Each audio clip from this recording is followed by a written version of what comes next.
you want to turn yourself in? I was like, yeah. What did you do? I was like, whatever it takes. Welcome to Been There, Done That. Got arrested. I forgot the title of our fucking show. My name's Amber. Yeah. You're fired. I'm Amber. I'm Aaron. And today I would like to take a little trip with you, Aaron. Okay. I would. Where are we going? Well, we're going to take some drugs. We're going to take some ass. We're going to go for a trip. You said something in one of our other podcasts. I would like to hear about your worst trip. Okay, yeah. Oh, my worst trip? Yeah. Oh, God. Okay. Because I've never I done. didn't tell the story? No, you dipped in a little bit on Right, it. to going to California and getting the drugs? Right, and no, not even that. You sure? No. Me going to the Grateful Dead show You went for New Year's Eve. Right. I found the one guy that my buddy said, you look for this one guy. He looks like Ramrod. Right, but you didn't tell it because you said that was your worst trip and you said that's a story and we didn't get into it. Okay, So if you sweet. guys, Oh, that one's deep, man. That one goes deep. if you guys want, I go or I'll link the other episode below this one where he talks about the Grateful Dead and kind of gives a backstory to this. But we're going to talk We about can even segue into Zachariah, too. Zachariah. He was there. He was there. Zachariah was there at the Dead show, Oakland Coliseum for New Year's Eve. He was the one I told you where he was like, the ambulance going by. He's like, they must have fell down from the nitrous. What if Zachariah isn't even real and he's just like a terrible trip of yours? I would love if it was just that. No, this kid exists because he terrorized everybody in my group. But take me on the trip, Aaron. I want to go. I'm scared. All right. I want to go. Yeah, it had to have been that episode that I was talking about it. All right, so worst trip. New Year's Eve. Got those. I went to California, San Francisco. Met up with the guy. I told you, I just randomly, he looks like this guy. And I spotted him in the lot. And then he got the drugs from me. I was there for acid. And I used to get it cheap when they were on tour. It'd be like $50 a sheet for 100 hits, $50. Jesus. So yeah, it's 50 cents. But I was like, And how long? So when you do acid, you said that's like a 12-hour trip? 10, 12. I mean, it's a minimum for people that can maybe process it, have a shorter half-life. Maybe like 9 hours. And are you like, if you're somebody who's like into acid, are you doing this like every day? Or is this something that you do? You can't do it every day. Your body's like, your body like expends everything, all the serotonin, everything in your body. It's just like a dump. Yeah. So, I mean, you can do it a few times. Like you're not totally depleted of everything. Okay. Dopamine, all those good things. Yeah. You're not, but like usually the thing is, the rule of thumb is if you take it and you want to go the next day, you got to double down. So if you took 2 hits the first day, you do 4 to be at least feeling. You could probably do 3 or 2 or 3, like less than it, but you're not going to get to the height the peak that you did on the first one. Okay. So I'm a frugal bitch. So like. Still cheap though at that time and still is not, well, to this day, still cheap. $10 right. a hit. But if you want to like make it last, something like this last then, so I would do 1 today. Can you do like 1 a week and still get that same You can probably high? just space it out a couple of days. Any time of like hallucinogenics, it's best if you can like put some time in between as much as possible. Okay. That's going to reset you and get you down to baseline again. All your, things that are in your body, your chemistry is going to be back to normal. Again, we do not condone anything that's in these episodes. We don't condone. We don't. We're just talking about Aaron's life choices. Right. I'm going to put a warning label up here Yeah. that's like, do not Flashing. do anything that Aaron does. Don't listen, Aaron. Don't listen, Aaron. Unless you're one of the cool ones and you can listen. Follow in his footsteps. No, anyway, so I'm there for the Dead show. I wanted to because that was when I was trying to be like into the Dead. And when you're a Deadhead, you're trying to get as many shows in as you can. Sure. That's why you go on tour with them. You follow them around to state to state. And then when you go to these little small, they're like the circuses in town. And that's what it was. Yeah. The circuses in town, especially with the Dead, because they're tie-dyes and very colorful stuff. Mm-hmm. So they say that about Fish too, and Fish even has a song, a Rogue.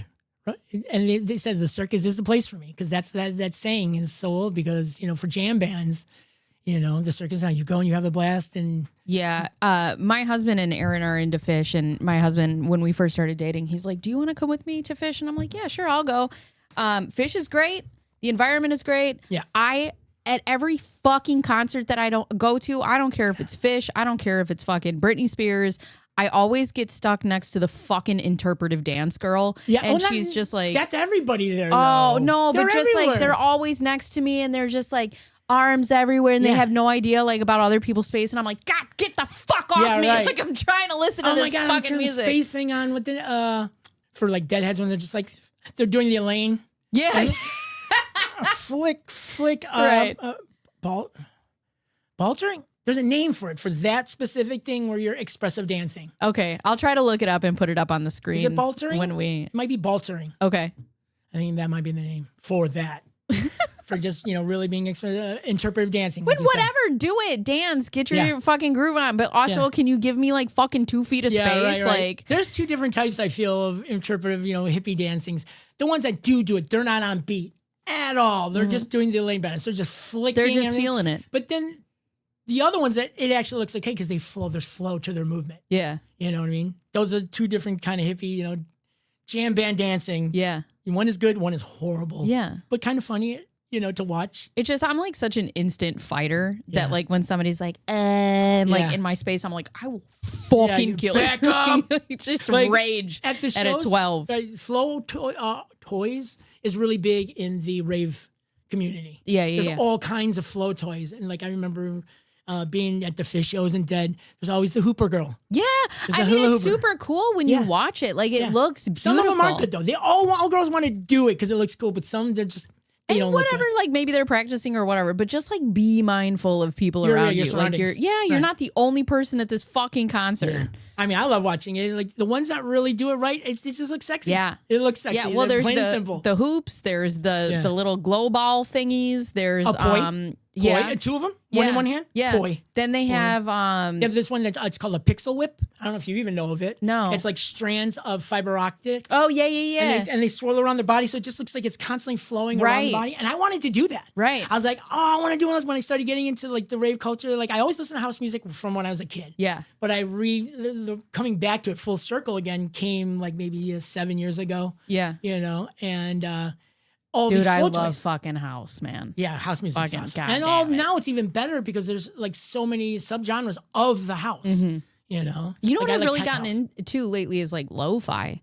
Lo-fi's Just very like, big. and I Yeah, do yeah. everything I do, but it's so funny because I'll find like lo-fi covers. Yeah. Or like when I'm trying to relax and do stuff in my office, I do Animal Crossing lo-fi. Yeah. So like the little There's beats, definitely it's so what's cute. it called? The Tiny Desk. Tiny Oh, Desk yeah. artists because most of them don't plug in. Some do, but it's very minimal amplification. Yeah. And a lot of the artists do the lo-fi thing. Yeah. It's like- Or they it's have so like cool. there's a Zelda lo-fi playlist that Yeah. I'm like, it's so in my It is cool. office, it's so cool. I love And it. what's even cool about it is like you would think that maybe the lo-fi sound isn't for the younger generation. Mm-hmm. No, I've met people that are younger. They're into jazz, and there's these artists out there like Yeah, FKJ. Like Yeah. they are into that. I'm like, no, it's not the mainstream, but it just any kids. And I've been to shows where I'm like, it's filling up a whole place, Yeah. a huge venue. Well, I play so there's enough. in my live streams, I play lo-fi or like happy jazz coffee shop in Right. like the background, and people are always like, "We love your vibe, man." Yeah. I'm like, "Yeah, it's just soothing. so like." It's got a good sound. Yeah, and there's a lot of artists that I'm surprised are like coming out, Yeah. and doing that sound, that jazzy lo-fi or whatever. You Yeah. know? And I will say Tiny Desk. Shout out to Tiny Desk. Oh, I man. love Tiny Desk. If you don't know about Tiny Desk concerts, do it. yeah, watch I them. could link them. I could link the Put it Tiny up. Desk channel and But, yeah. down below. I didn't even show you that new one, the Catriel and Paco. Oh And yeah, the yeah, Jedi. yeah, yeah. I mean, they're dope. They did an after. There's a lot of people that I don't think I would, and actually, I like their Tiny Desk better than I like their actual music. Really? Yeah, there's some of You them mean that their, I like, their like. live set stuff? Yeah, yeah. Well, maybe it's going back to that whole like live set. I mean, lo-fi. They're not doing their main set. Like that's what Tiny Desk Yeah, is. It's there's very some minimal. of them that I like much better. Yeah. Yeah. I mean, they're doing the same songs. They Okay. just go off live. Right. And I'm just like, oh, that's awesome. But where Okay, were we so going? you're in California, right? Right. And you're gonna Got the acid. right. $30. It was, You have 100 strips, or whatever. more. I got more because it was cheaper. 8,000 hits. It was 30 cents a hit. Jesus. It was 30 cents a hit. I bought enough that it came down to, no, I think it even came down to 25 cents a hit. It was so cheap. And it comes in a little packet. Like, do you remember, like, I don't know if this is just a drug dealer thing. Do you ever make it like a homemade envelope? Like it's like a triangle and then you fold the ends in and then Sure. you tuck the thing under? Yeah. Okay, so that's cocaine used to be sold in that thing. I made them when I was in the first grade and gave people their fucking Valentine's. Folding up. That fold is like originally what drug dealers would sell they even made the thing. It was called a snow seal. It was paper that you couldn't rip. You made a little snow seal, a little homemade envelope, and the cocaine was in it. That my first time ever finding cocaine, my mom's, that was in one of those things, in a little snow seal. And now they have them in little plastic baggies. There's so many forms of distribution in which you can package it in now. There's so many options. Back in the day when you sold a bag of weed, it was a regular sandwich bag. Not even good Ziplocs. It was the fold over ones, lick close. Now everything, because of dispensaries, everything, people want to see packaging, and like they counterfeit other people's brands, well-known brands. Yeah. And they sell them on DHgate. So you things that are on the street. I'm not buying pot on DHgate. No, it's the packaging. Oh, I see. Well-known brands. Like, goddamn. Well-known brands. I wouldn't doubt if it's there too. But give me for some Alibaba pot. Well, it sucks because you're getting a counterfeit item. They go to, and some people are like, you don't know you've made it until they're cloning your stuff on DHgate. So some of it is the packaging. Right. I had to learn that when I was starting selling pot. I was like, I can't do this in a regular bag anymore. I was getting the Mylar bags and, getting a little printer thing and putting the printed label with the thing, nice stickers on it, whatever. Sealed with a kiss. This is what they want. This is what the people want. Some people are like, it's stupid, whatever. But it just, I just kind of go with the times. Right. Or I did. Right. I don't sell cannabis anymore. I can't. Too many people sell it. Right. But also, I'll go to jail. Yeah. Again. That never stopped me. That never stopped me. It's too much. It's saturated. And it's now become weeds. Remember the show Weeds? Yeah. Like my good brother used to supply me. He's like, and he was way bigger than me. He's like, everybody and their mother wants to sell pot now. And he was joking. He was, he was 100% I have no serious. desire to sell pot. And I thought he was like lying to us because he knew my customer base was declining. Yeah. And he's like, yeah, man, mine totally too. So just recently, not even that long ago, I was like, so if we can put it in a number, what percentage have you lost? He said 80%. I was like, wow. What? I was like, I didn't even think you were going to say that. I was like, maybe 50%. No, 80%. 80% of his customers are gone too. That's I thought it was just me. Yeah. Because he supplied everybody. And he was weight. He's so big. I was always small. Yeah. Quarters, eighths, whatever, Yeah. He was big. Yeah. And 80%. They're all gone. So that's everybody. That's why I don't sell weed anymore. That's why. Yeah. Now I sell cocaine. No, I'm kidding. I can't sell cocaine. I'll do it all. I told my husband one time, I'm like, I would like to try cocaine and then like maybe clean the house. And he's like, that's not how that works. Yeah, right. Exactly. Okay. So you have all these. I got a quarter gram. A quarter gram made 2,500 hits, 25 sheets. Okay. And how big are the sheets? Are they like? They're small. Oh. They're small. They're like this big. Okay. 10 and 10. 10 this way, 10 this way. Okay. So hits like this big. Sometimes they're a little bit bigger because it's a bigger hit.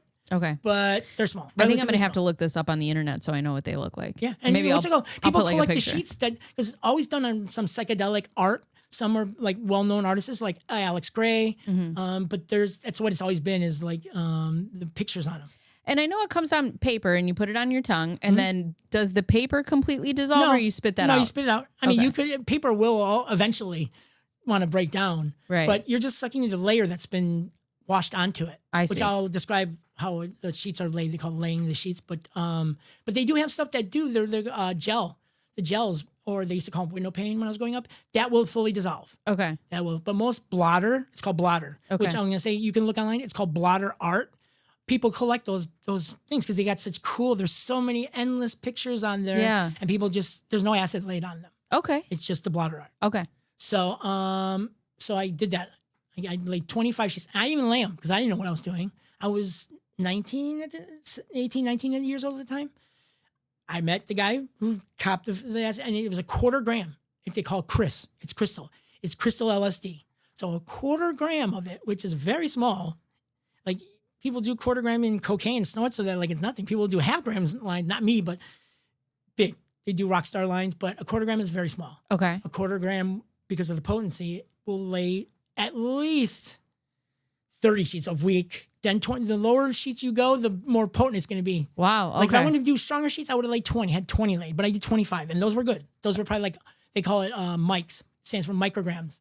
They're probably like 100 microgram hits. What I had them laid out to, potency wise. Okay. So I had this little snow seal that the crystal was in. Yeah. There was like a fine film across it because the powder is in there. And I remember. Oh wait, hold on. I want to tell you before I go on. You should lay the sheets. You put the crystal in a bag and you put grain alcohol in it to dissolve it, and then you put the sheets in there. And you shake the sheets. Grain alcohol? Yeah, grain alcohol.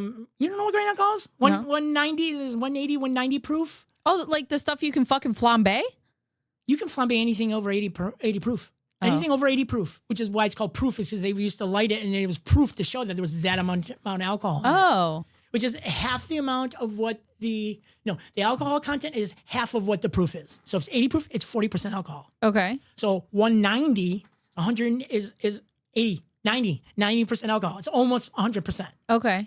That's grain alcohol. It's also called ethanol. Okay, so ethanol. You're putting that in... Because it evaporates real quick. Okay. And it's food grade. You want to put rubbing alcohol or isopropyl. Right. Put the alcohol in, you put the crystal in there in a baggie, you put the sheets in there and you shake it. Oh, okay. And then you take them out. Look at us learning. And you lay them out until they dry. And you want to be very careful because it's so potent. If you drip it on yourself, you are going to be tripping very hard. So you got to be very even through like your hands and stuff? Yeah. Your hands, your hands are porous. If the drug can get on your skin, you are going to trip. I'm already very horrified. Hard. I'm so horrified. You have to take tongs out. You wear rubber gloves. I remember my friend said, yeah, the people like the connoisseur way to do tripping is when you're laying sheets, you just wipe your finger, your pinky on the liquid and just let it absorb into your skin. Fancy, and you swipe it, you never put it in your mouth. You just swipe it and your skin is porous, so it will get into you. That's insane. Yeah, you just swipe your finger. So that's how the connoisseurs do it. So anyways, I did that. We did the sheets and then you will take them out. If it usually will not soak up, the sheets that you put in will not soak up all of the stuff. You have to put them out and then you put them back in. That's why they call it double dipped, triple dipped. All right. So I had the seal that it was in, 1/4 gram. I saved it because I'm like, this seal, I could probably cut them into like 50 good, strong hits. Okay. So one day I was like, I'm going to lick this bitch. The whole thing? I saved it because I had eaten like 20 before. I was like I told you, I was a psychonaut. I can handle high mic, 1,000 mic. Yeah. I do 10 strips. Okay. So I grabbed. Yeah. I was like, I can do this. I was like, it was not like it was my first time. Aaron, I was experienced. You cannot let your intrusive thoughts win. I licked that bitch. And so they're like, LSD is like tasteless, odorless. Yeah, it's, there's no taste to it, but there is a light taste to it. And I remember I licked it, and as soon as my tongue hit it, it was like, ooh, like just a little bite. And I'm like, man, that's going to be strong. I was like, I've eaten 10 shows. Like, it's like a metallic-y flavor, kind of. And I was like, in 13 minutes, I was tripping the hardest I was ever tripping in my life. Bro, I'm so scared for you right now. In my life, I was tripping the hardest that I've ever tripped. And I just said, I went into it. I set up that 10 strips, 20 strips, before I done those. I mean, they're super intense, super, super intense, but I did it before. So I'm like, I can do this. Now, I don't even know if I knew what I was getting into, though. I don't think I knew. I was like, oh, this is 50 hits right here. I was like, it's going to be strong, but I don't know. It could have been even more, but I was like, I can handle it. 13 minutes, strongest I've ever been tripping in I was like, oh, no.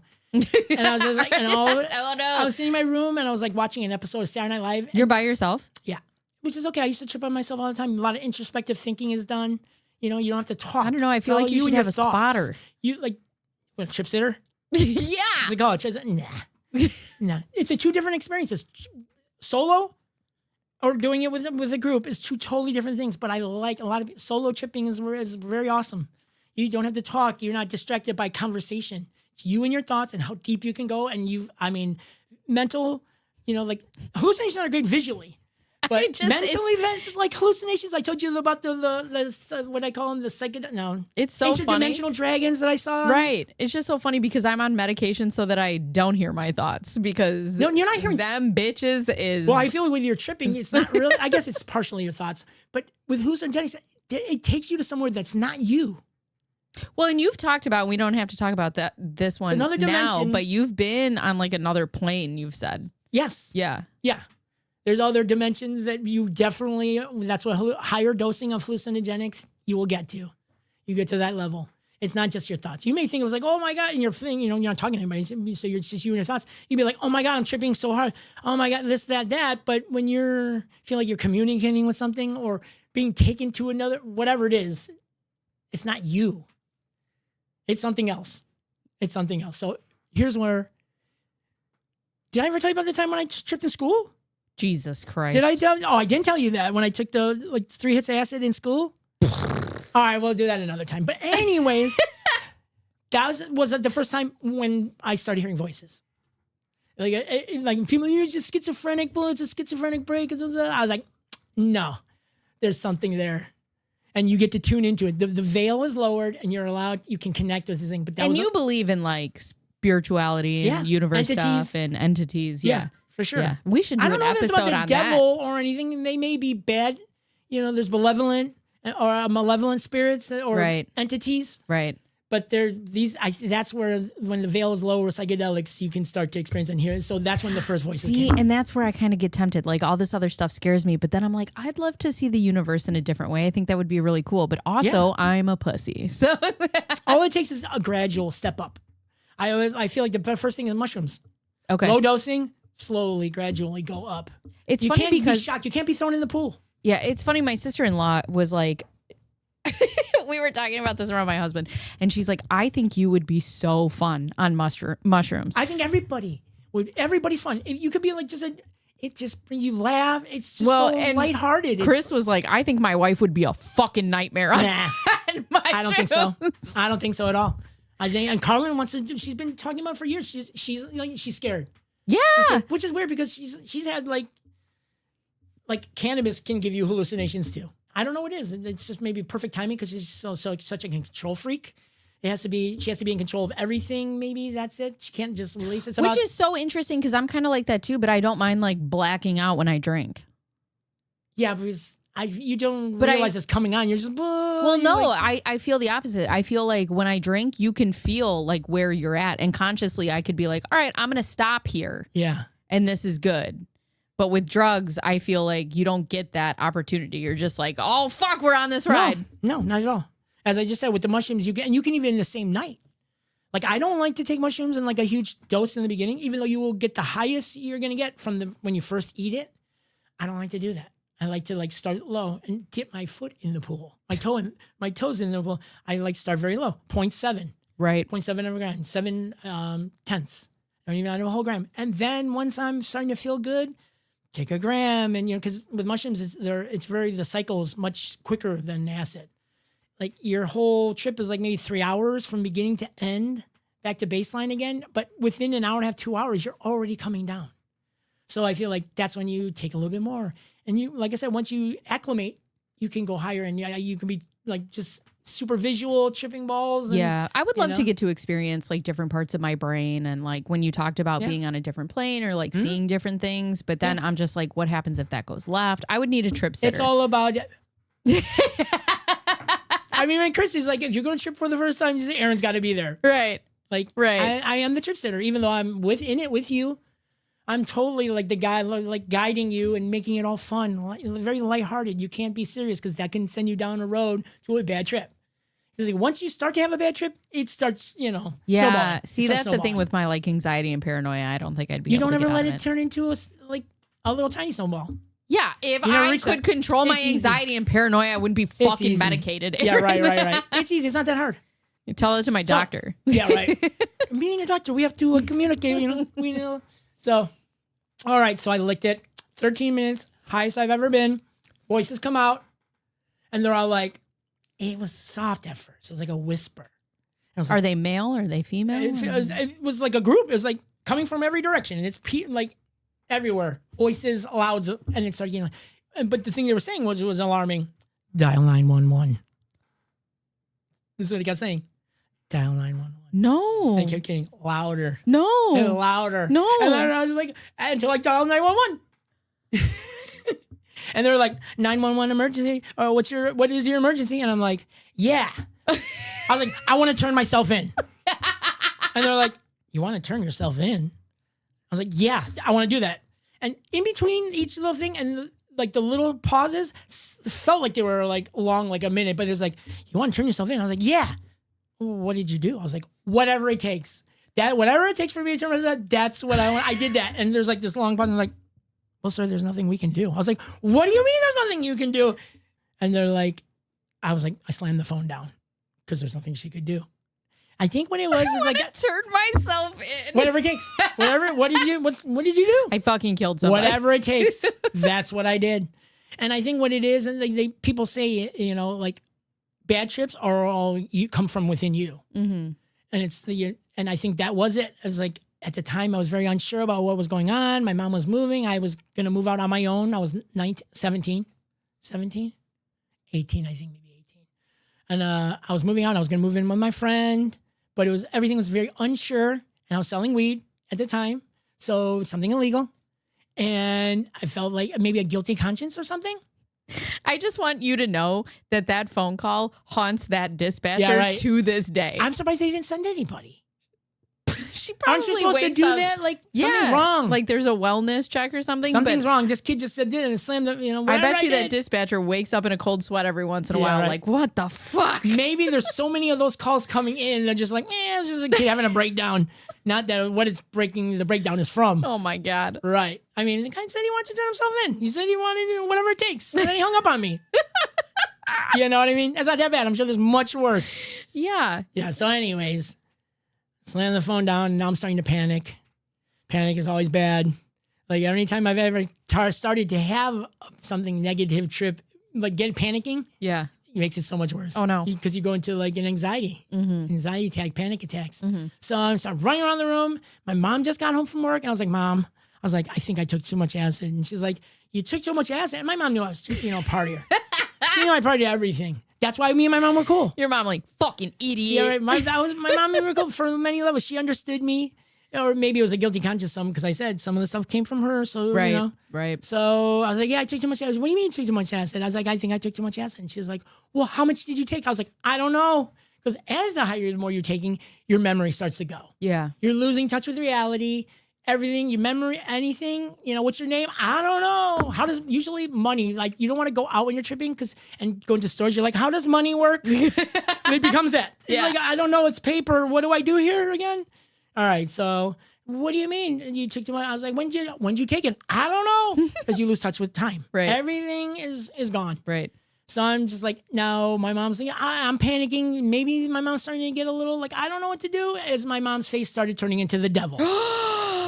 This is my nightmare. My mom was totally morphing her, like, and I was just like, don't look at me. I can't look at you. You start throwing irons at her. I was just like, I can't look at you. You're turning into I didn't tell her she was turning into the devil. I just like, I couldn't look at her. I was like, don't look at me. Don't look at me. Look at me. I'm ugly. Anyway, so she's starting to freak out. And I'm like running around the house. I remember going in the hallway. My sister Mira was in the hallway and she's like, Aaron, blah, calm down. And I remember, so in my mind, the hallucination was, now you know about the Doors of Perception? The band The Doors? No. The Doors. Oh, The Doors. The band. The name of The Doors comes from Aldous Huxley's book, Doors of Perception. Okay. That's where they got the name The Doors. All right. So I never read it though. I just know about it. Okay. And I remember hearing the doorway. There is a doorway. It's a slip in the mind. It's not a physical thing. Okay. Okay, but right. And other people talk about it like on DMT, busting through the doorway, you know? And so in my mind, because I'm losing touch with reality, I'm thinking the door is actually a physical thing. I'm not knowing about it being a slip in the mind. So I remember trying to find the doorway. In my mind, I'm like, if I burst through the door, I'm going to be somewhere in some other dimension. I'm not going to be in this dimension. I'll be over there. Right. All right. So I'm starting a trip. I'm looking for the doorway.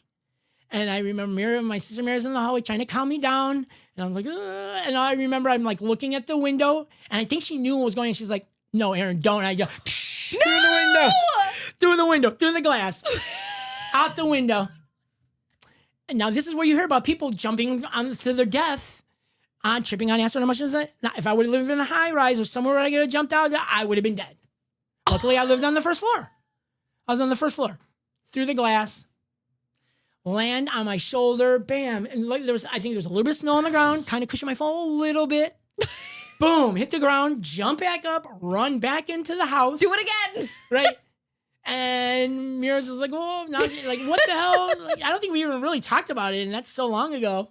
Maybe a little bit, but I never did a step-by-step. Like, what did I do? And how were you feeling at that moment? But anyways, I'm running around and I'm bleeding. My ass is bleeding because the glass came down and that's the only thing that happened to me. Fucking Ren and Stimpy went ass first. You know about the story about later, right?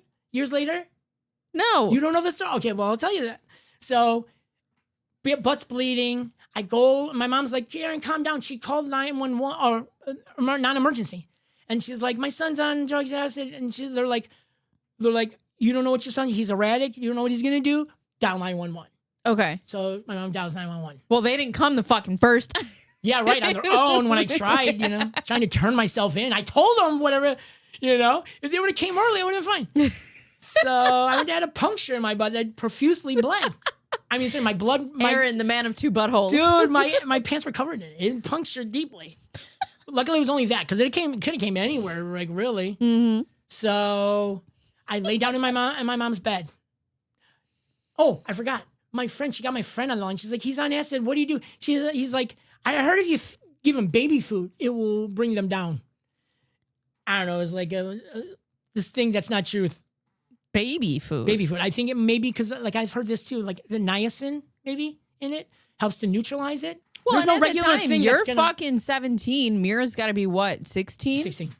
Where the fuck does your mom have baby food in the house? No, I think she sent Mira to the 7-Eleven down the street.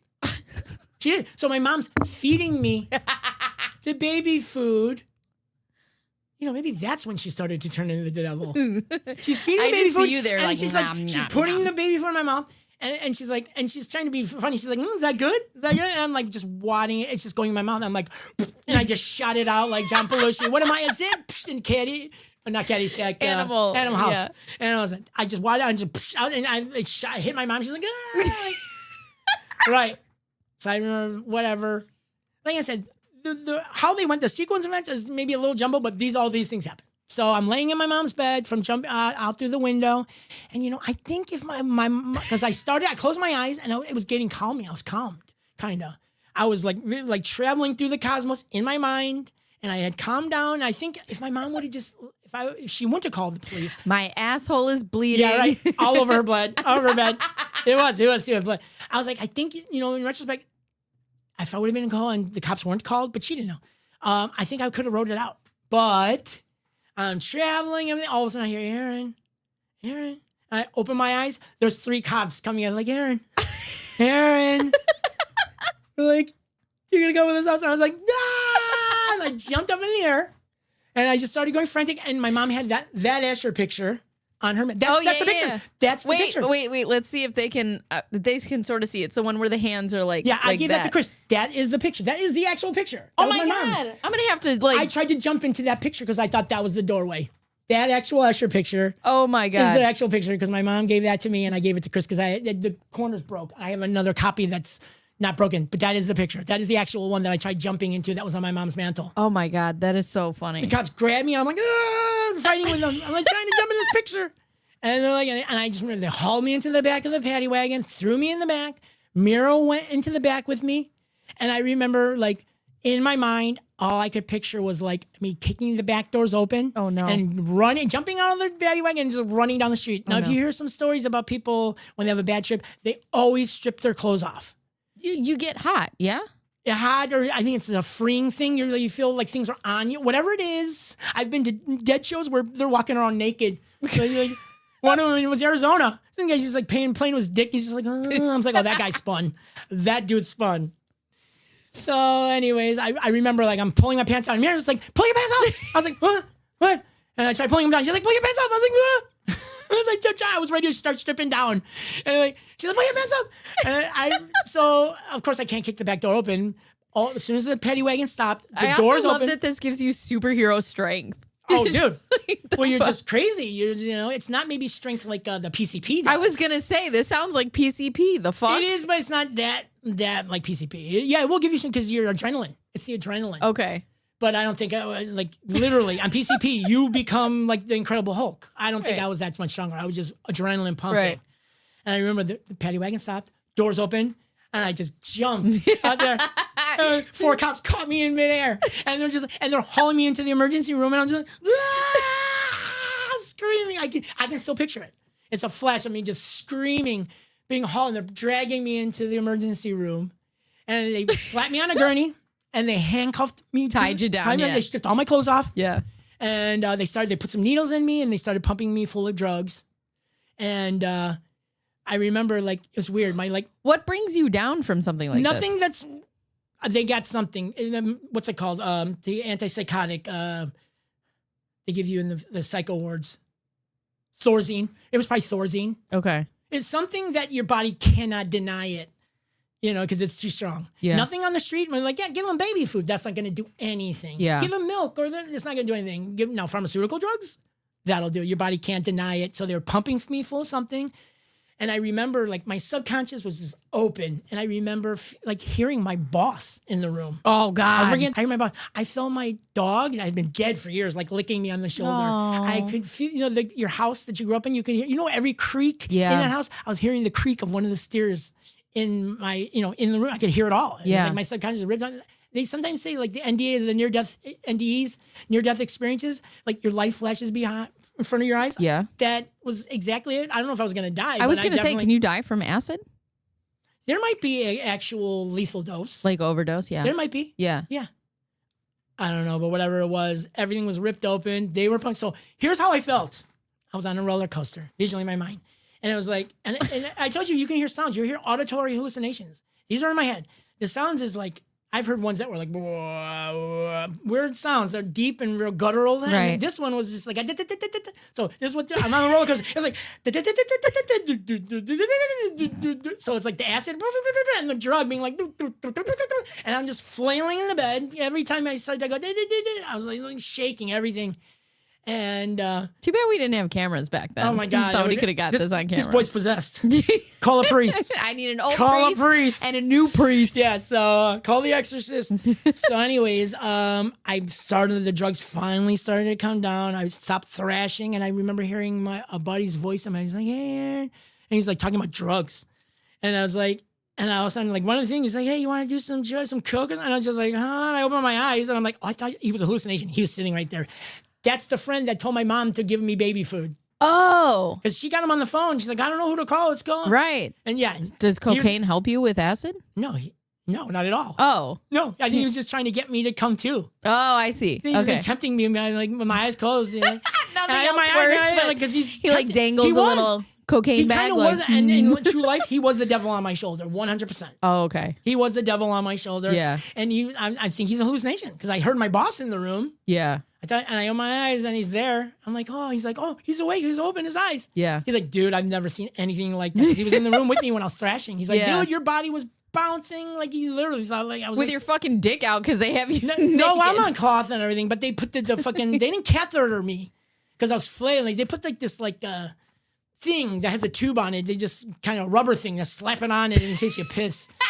Yeah, it's like, pull it open, release. It's like a shower cap for your dick. It's like the head of your dick. It's like, yeah, let it go. Chop. Yeah, anyways. So, yeah, and it woke me up. He did. He tempted me out by saying, hey, let's do some coke. Let's do some drugs. I was like, huh? What? I was like, well, let's go. I thought I was going to be able to go that night. Right. They're like, no, you're staying in Yeah, you're on a observation. fucking 150 hold or They whatever. thought I was trying to commit suicide. Well, yeah, I mean, you called fucking 911 and you were like, But this I wasn't is it. about that. They're like, I was like, I wasn't trying to kill myself. They're like, what are you trying to do? I was like, take acid. They're like, you took how much did you take? And I told them, they're like, nobody does that. I was like, yeah, I do. I take that much. I was like, I just didn't know how much what I was getting into. You're like, because all them people is bitches. Yeah, y'all pussies. only G's do drugs like me. You gotta be a G.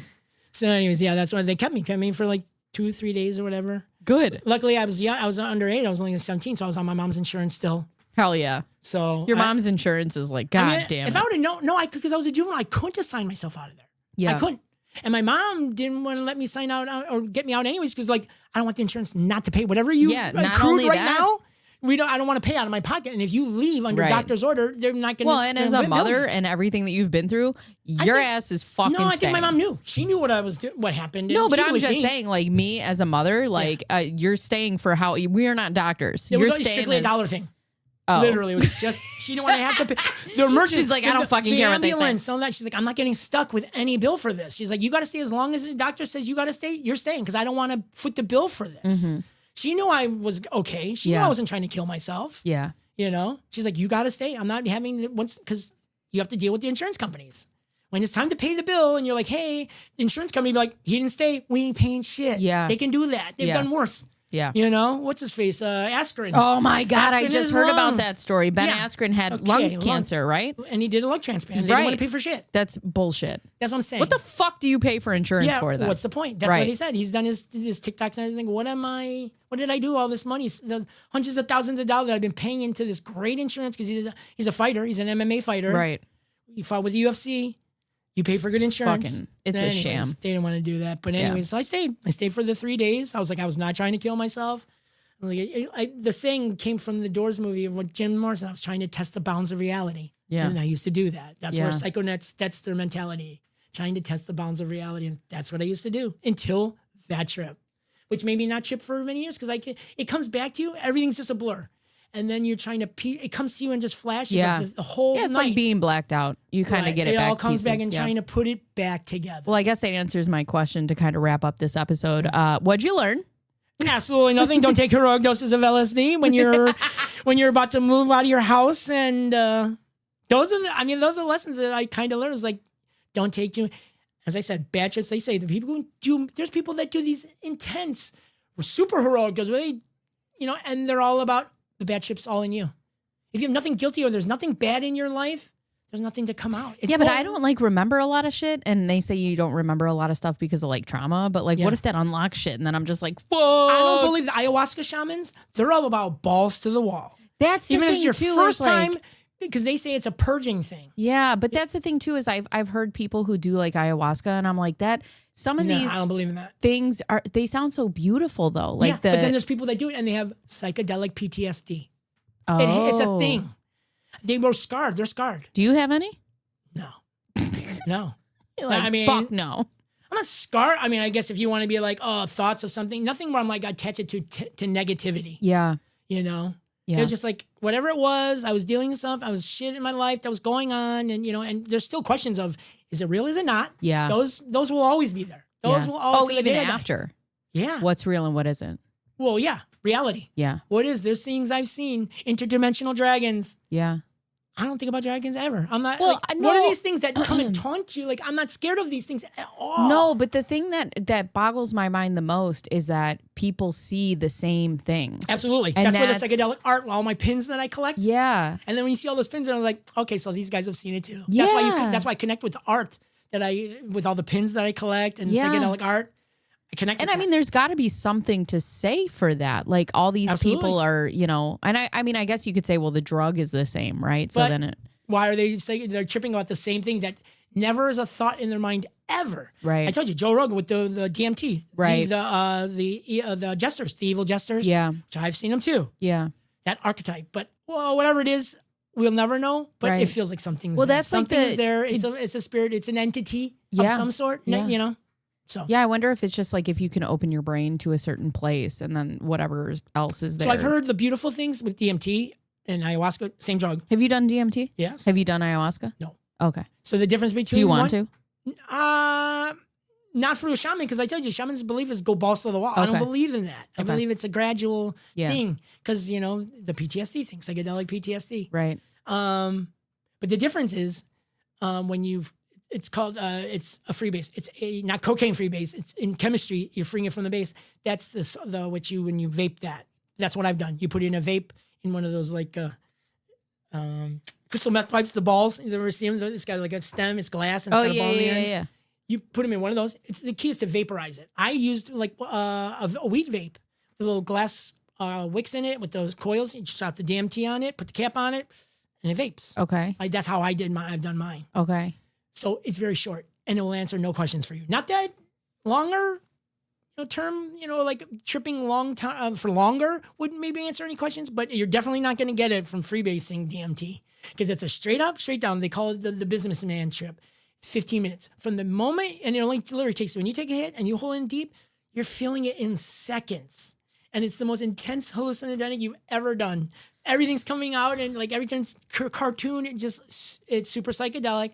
From the moment you're going up to you're back to baseline again. I mean, like you've never felt anything. Yeah. 15 minutes. Yeah. 15 minutes. Your Are body there- processes it that quick. Are there any hangovers from these No, things? that's what I'm saying. That's what I just said. It's process, your body breaks it down into amino acid. when you freebase it, 15 minutes from the moment when you weren't feeling anything, when you go up and you travel the cosmos and you come back down till you feel like you didn't even hit it, 15 minutes. So That's why they call it the businessman's trip. You can go on your lunch break, the businessman, in your car and travel the cosmos and then go back to work and like you feel just like you. I'm going to put my hold music on and go do some DMT, guys. It's a thing. I think it's a spiritual thing. You don't abuse DMT like that. It's yeah, for like introspection and stuff absolutely. like that. Yeah. Even if it doesn't bring you that much, it's not to be toiled with. It's the most intensive, and there's even a stronger version, 5-MeO DMT. Jesus. And that is 10 times stronger than regular DMT. And I have it comes from the frog, the Colorado River toad, Bufo alvarez, where they milk it, the toad venom, you smoke it. And it's 10 I will show you videos. It's 10 times stronger than regular. I was like, I can't even regular DMT. And they call it a breakthrough so what I was trying to lead to is all the negativity stuff is in the middle, the purgatory part of blasting off. Yeah. All the ethereal and all the goodness comes from blowing past. Being at the top of the high. All the negative things stay in the middle. Right. I'm not into blasting off. I'm not I kind of just like to play on the fringe when I do DMT. Yeah. I'm not trying to blast something. And so when I see these things that look freaky as hell, it's because I'm not blasting off. I'm not bursting past where all the negative stuff lies. That's what I heard. I read that online. Okay. So, but with the ayahuasca, the shamans knew to like mix this plant with this plant, and your body won't break it down and turn into amino, and you stay in it for longer. Oof. It's not 15 minutes. You're in it for hours. Oh. Right. Yeah, I don't like that. I'm good at that. I'm good. I can do the DMT and I can get as high as I want while I'm doing the T and stop when I want to stop. And I come down in 15. I don't want to stay in it for 5, 10, 15, whatever it is. But they say that's where the real spiritual, the purging of negative things, negative thoughts and addictions. They've said that they've cured pure heroin addiction, full blown through that. Wow. Yeah, there's other drugs too. There's another one. I can't remember the name of it. But I heard like that one's like super scary. Yeah. But anyways, that's why the shamans, they say, come to our retreats because you will purge a lot of things. And some people will throw up and some people don't. Some people throw up just a little bit. The shamans say that's all the negative that's in you. Right. That's purging out. I've heard that. That's the negativity. That they get sick. So if you keep throwing up, that's because your body needs to purge it. Some people will take the ayahuasca and they won't puke at all. Yeah. So. All right, guys. Well, no hero doses, please. Just ayahuasca. No. Just shamans. No. Stay safe. I'm good. Don't jump out your windows. No, don't do that. Oh, wait a minute. I'm going to tell you what. I'm leaving one piece out. Okay. So when I jumped through the window, I always thought that they were like, I would sit down on the toilet seat and I always be like, I felt like I sat on a tack. Oh, no. I was like, is there something in my ass still? It was in my butt cheek. I was like, did they not take that out of there? Doctors, there was something in there. 16 years? It was like 16 years, almost to the date. All of a sudden, I felt there was like a mass in me. It felt like a cyst, a huge cyst. It was like an egg. Ew. And my leg turned black and blue, like it was black. When is this? What year is this? Chris, you know me? 2003, 2004, whatever it was. Okay. And I went to the doctor. And I'm like, I thought it was a cyst. And they're just like, they wanted me to take it out. They're like, there's a foreign object in you. I was like, there's a foreign object in you. You're like, I've been probed. So you wanted me to take it out of you? I was like, yeah. What happened was I had lost a lot of weight. I was doing a lot of drugs, lost a lot of weight. Yeah. I'm picturing what happened. A piece of the glass that's like safety glass, it breaks into like spears, like the window and those pieces. When the window came down, a spear, here's my muscle tissue. It went in this way and buried itself into my muscle tissue. That's why when I sit down once in a while, I feel like, I felt like an attack. So I lost the weight, muscle too. It came out and it's tearing sideways. So now it's a new whole foreign object in my body. And it grew this thing around it. That's what I thought was a cyst. Ew. They cut my butt. They put me on there. It's so embarrassing too. Like I'm sitting there, like with my butt hiked up in the air. There's nurses in the room, like slathering. Like you're getting a Brazilian wax. Oh my god, they're like slathering. I'm just like, how's it look back there? They're not too hairy, right? No, anyways, I'm just like, I'm just trying not to think about it. And they're like, yeah. They're like, it's a piece of glass. And I'm like, it's the piece of glass that I thought was always there. They're like, he asked me, he's like, you drink? I'm like, don't drink. They're like, you didn't get drunk and maybe sit down on something and maybe you didn't put a beer bottle in your ass. That's what they're like. You didn't maybe do something that when you're drunk you didn't. I was like, no. And I told them the story too. This piece of glass, this big. It's like, do you still have it at home? No. But after the fact, I was like, why didn't I ask him for the piece of glass? It ends the story. jump out the window. I knew it was Could have it floating in a jar No, somewhere. I wanted it in like one of those, the glass necklace things. Oh my God. I could tell the story and be like, and this is the piece of glass. Look that at was in my booty hole this was glass. in my ass for 16 years. I was like, why didn't I ask you? I'm so stupid. I'm so stupid. I want it after the fact, right? Hindsight is 20/20. But it would have been great to tell the story and be like, and this is it. And this came straight from my Oh butt. my God. Wouldn't that be epic? Would that not be epic? Because I saw the story. That story was Bro, actually... if you were to pull that glass out right now, I would. And here it is. I would pee. Wait, it's so good. My friend I told you that writes books. Yeah. He doesn't know the full story. But that story of me jumping through the window is in his book. Hell yeah. It's in the book. I didn't even know. One of my friends, I recommended the book to him. And he's like, hey, your story's in the book. And I'm like, it is? He's like, yeah, same thing. He knew a guy, jumped out his window from taking too much LSD. Years later, I met with my friend, and he was interviewing. He was going to write another book, and he wanted to interview all the friends that he grew up with because his memory shot. Yeah. So, and I was like, you know what? I was like, I got to ask you. I was like, was that me in the book? He's yeah, that was you. Different name or whatever. He's like, yeah, that was you. That was based on you. I was like, Hell you should just yeah. ask me. I would have been totally, I could have given you more details about it. 'Cause Right. He only knew a little bit about it. It's so fucking I funny. should have put the glass. Now, then the story would have taken over his story. Right. It's just supposed to be about a guy he knew who did this. Right. So, Hell yeah. anyways, that's it. Anyways. Done. Circle, full circle. Full It's circle. closed. It's closed. All right. Also, don't get any shards of glass in your butthole. Yeah, right. Unless you like it. unless you're I mean, into I've it. seen We some don't. stuff on like, We don't kink shame here. oh my God, there's some scary stuff online with glass and butts. Come on. All Yeah. right. We have to go. It's worse than two girls in a. No, we're it's done. Worse. We're done. All right. All right. All right. Thank you for coming to Been There, Done That, Got Arrested. If you like what you see, don't forget to like and subscribe. My Yes. name's Amber, I'm here. and we're out of here. Bye. Peace.